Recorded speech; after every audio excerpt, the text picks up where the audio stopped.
Justru yang ada teroris itu di majelis ulama. Itu jangan dibuang, jangan ditipu.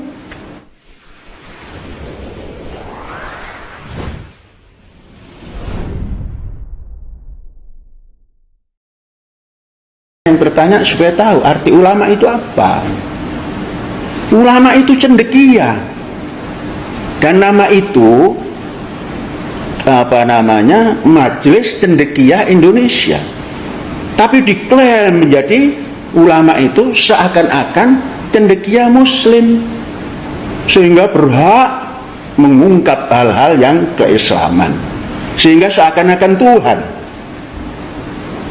Yang pantas diteladani itu adalah Ikatan Cendekiawan Muslim Indonesia.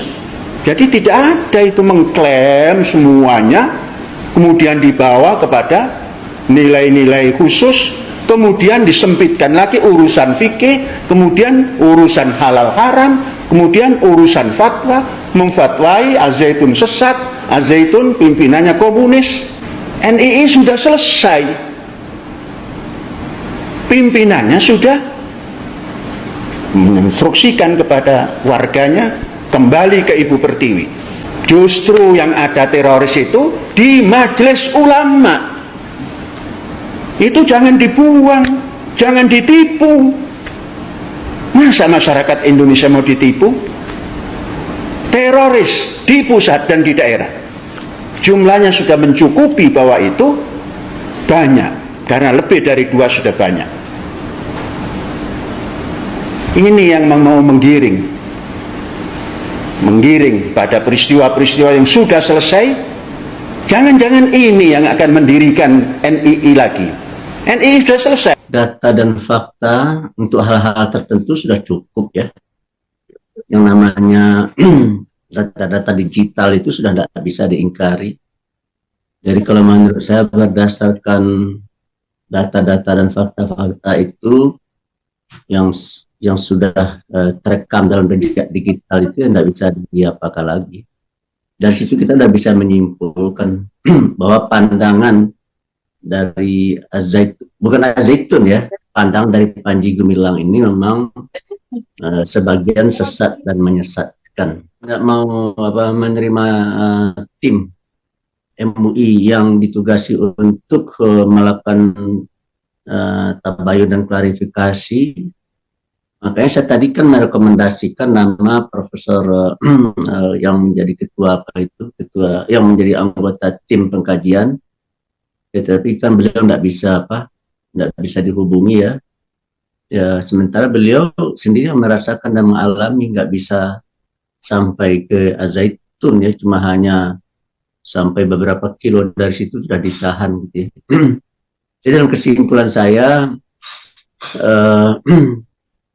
kan sudah ada ya forum advokat pembela Pancasila ya, yang dikomandoi oleh Bapak Dr. Ihsan Tanjung, kan sudah melaporkan yang bersangkutan ke Baris Krim ya.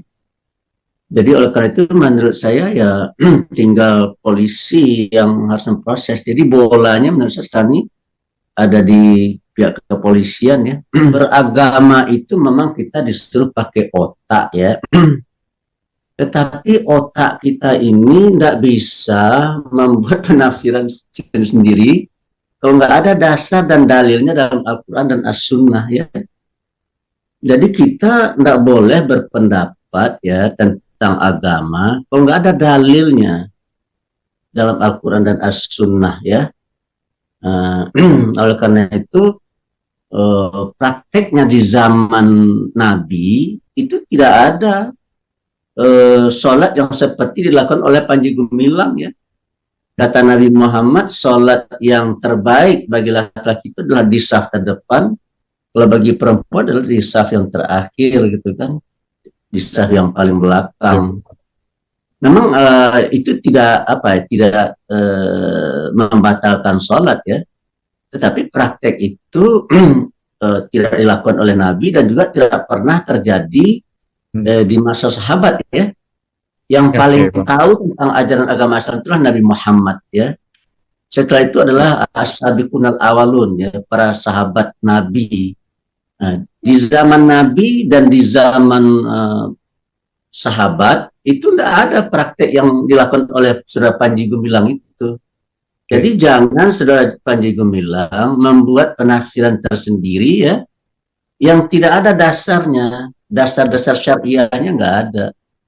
Nah, disitulah kita melihat dan menilai ini penafsiran yang dilakukan oleh Saudara Panji Gumilang ini sudah keluar dari lazimnya, ya.